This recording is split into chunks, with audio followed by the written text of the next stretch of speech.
जमहूरियत का जश्न। डॉक्टर जितेंद्र सिंह पहुंचे पोलिंग मरकज कठुआ के पोलिंग मरकज 67 पहुंचे डॉक्टर जितेंद्र सिंह। उधमपुर लोकसभा सीट से है बीजेपी उम्मीदवार।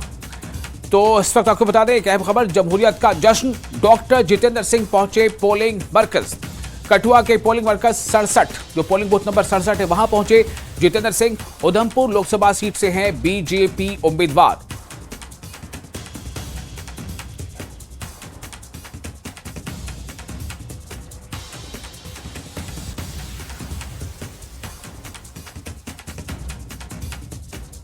तो जैसा हमने आपको दिखाया कि चौधरी लाल सिंह ने वोट दिया है, डॉक्टर जितेंद्र सिंह ने भी वोटिंग दी है, वोट कर दिया है, और गुलाम मोहम्मद सोहरी उन्होंने भी वोट किया है।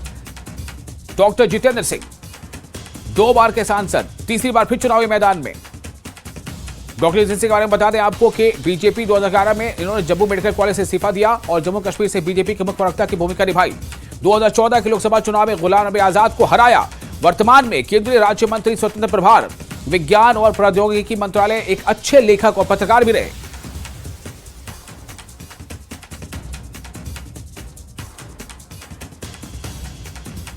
और ये वो पोलिंग बूथ है जहां वो पहुंचे डॉक्टर जितेंद्र सिंह, और उन्होंने अपना जो हक राय रही है उसका इस्तेमाल किया, वोट दिया। और उसके उस वक्त जब ये वोट देने पहुंचे थे तब की ये तस्वीरें हैं। डॉक्टर जितेंद्र सिंह, आप इनको देख रहे हैं, बीजेपी के उम्मीदवार हैं और 2 बार के सांसद हैं, मौजूदा सांसद भी हैं, केंद्र में मंत्री भी हैं, और एक बार फिर बीजेपी ने इन पर पूरा भरोसा जताते हुए इन्हें चुनावी मैदान में उतारा है। और जो इन्होंने कैंपेनिंग के दौरान लोगों से मिलकर उनको बताया और उनसे वादे किए या उनको अपने उपलब्धियों के बारे में बताया, अपने कामों के बारे में बताया, उसका आज एक तरह से टेस्ट है और लोग ये तय कर रहे हैं कि वोट वो किसे देंगे।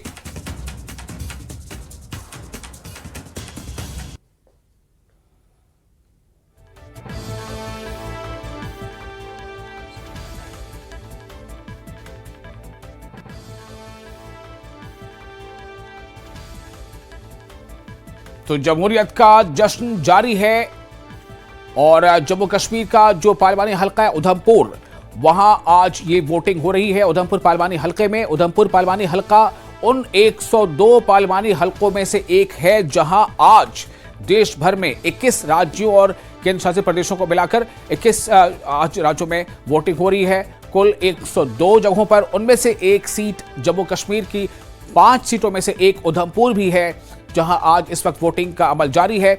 और उधमपुर से जो 9 बजे तक का जो आंकड़ा आया है उसके मुताबिक 10.43% वोटिंग दर्ज की गई है। ये 9 बजे तक का आंकड़ा है। अभी उसके बाद जाहिर सी बात है वोटिंग परसेंटेज आगे बढ़ गया होगा। जहां कम वोटिंग हुई वो रामबन जिला है, चूंकि वहां बारिश हो रही है, और कुछ और ऐसे इलाके हैं जहां पर बारिश हो रही है। बारिश की वजह कर जो लोगों की रफ्तार है थोड़ी वो धीमी पड़ गई है बूथों तक पहुंचने की, और शायद इसीलिए रामबन में 10 से कम फीसदी तक वोटिंग हुई है, यानी कि 9% के आसपास। लेकिन जो मजबूरी आंकड़ा है, जो शरह है वोटिंग का, वो है 10.43%।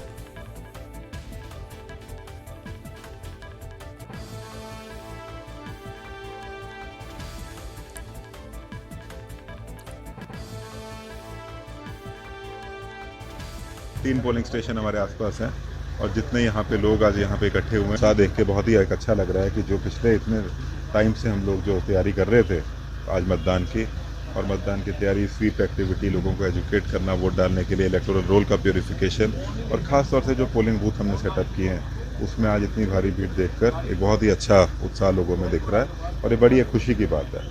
अभी तो पोलिंग का 1.5 घंटा ही हुआ है और ऐसा पता चल रहा है, मैं अंदर बात भी कर रहा था कि काफ़ी लोग ऑलरेडी, जितने वोटर हैं यहाँ पे पोलिंग बूथ में, ऑलरेडी वोट डाल के जा चुके हैं। तो मेरी बाकी भी जितने हमारे लोग हैं, वोटर हैं, उनसे यही अपील है कि वो भारी मात्रा में सामने आएँ और अपना जो उनका हक है मतदान करने का उसको ज़रूर निभाएं और आके अपना वोट ज़रूर कास्ट करें। वोट डालना एक पोलिंग स्टेशन में एक बहुत ही सरल कार्य है। तकरीबन 10 से अगर लाइन रहती है बाहर, फिर भी 15 से 20 मिनट में आप अपना वोट डाल के घर वापस जा सकते हैं। तो ये 15 से 20 मिनट कोई बहुत बड़ा टाइम नहीं है वोट डालने के लिए, तो उसमें हम लोग कोई लापरवाही ना करें।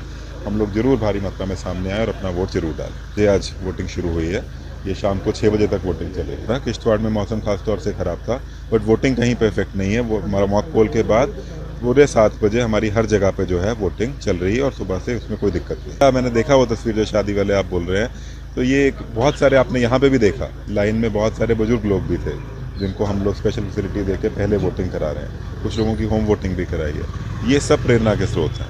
खासतौर से जो बुजुर्ग लोग आके, जो हमारे ओल्ड वोटर्स हैं, वो आके वोट डाल सकते हैं, तो कोई यंग क्यों नहीं। तो इसीलिए ये सब प्रेरणा का स्रोत है। जो भी एक इतने इनोवेटिव मेथड यूज़ करता है, उनका मैं बहुत बहुत शुक्रिया अदा भी करता हूँ और बाकी लोगों को कहता हूँ कि उनसे प्रेरणा लेकर वो भी वोट डालने के लिए है कि आप आके भारत की डेमोक्रेसी का पार्ट बने। हमारा देश इसी चीज़ के लिए पूरे विश्व में मशहूर है कि हम पूरी दुनिया के सबसे बड़े डेमोक्रेसी हैं। तो वो आके देखें कि हमारा वोटिंग प्रोसेस, हमारी डेमोक्रेसी कैसे चलती है, और उसको वो आके अपनी आंखों से देख कर आगे करें, क्योंकि आगे जाकर उन्होंने ही देश को संभालना। तो ये मैसेज उनके लिए है कि आज अगर वो इस डेमोक्रेसी का, हमारे इलेक्टोरल प्रोसेस का पार्ट बनते हैं, तो एक अपना वो कर्तव्य निभा। बहुत अलग अलग तरीके से चल रही है। हमारे मोर देन 50% पोलिंग स्टेशन में, पूरे जो हमारे 2637 पोलिंग स्टेशन है पार्लियामेंट्री कॉन्स्टिट्यूंसी, मोर देन 50% की वेबकास्टिंग लाइव है, जो मेरे ऑफिस में भी और ऑब्जर्वर्स के ऑफिस में भी बिल्कुल लाइव फीड हर पोलिंग स्टेशन की आ रही है, सीक्रेसी मेंटेन करके वोट की, कि वहाँ पे क्या पोलिंग चल रही है, कोई गतिविधि क्या चल रही है, कोई वहाँ पे डिस्टर्बेंस तो नहीं चल रही है। उसके अलावा तकरीबन 500 जगह पे हमने माइक्रो ऑब्जर्वर भी लगाए हैं, जो स्पेशल ऑब्जर्वर रहते हैं पोलिंग को देखने के लिए। हर पोलिंग स्टेशन पे हमारी पोलिंग की टीम गई है, जो प्रॉपरली ट्रेंड है। उसके अलावा हर पोलिंग स्टेशन पे आंगनवाड़ी वर्कर और एक MTS है, जो बाहर लोगों को लाइन में सहायता करने के लिए वहाँ पे हैं। तो आप सुन रहे थे रिटर्निंग ऑफिसर को, उधमपुर के रिटर्निंग ऑफिसर, वो बता रहे थे किस तरह से तैयारियां हैं और किस तरह से वोटों को लेकर क्रेज है, वोट डाले लोग आ रहे हैं। उन्होंने कहा कि जो वोट डाल रहे हैं वो बड़ा अच्छा काम कर रहे हैं। ये जमहूरियत में, ये लोकतंत्र में एक बहुत जरूरी जिम्मेदारी है, शहरी होने के नाते, नागरिक होने के नाते। और जिन लोगों ने वोटिंग अभी नहीं की है, जो घरों बैठे, उन्होंने अपील की है कि वो भी बाहर आए, बूथों तक जाए और अपनी वोटिंग के इस प्रक्रिया में हिस्सा लें। और इसके साथ फिलहाल यहाँ पे एक छोटे से ब्रेक के लिए रुकेंगे, जल्द हाजिर होते हैं।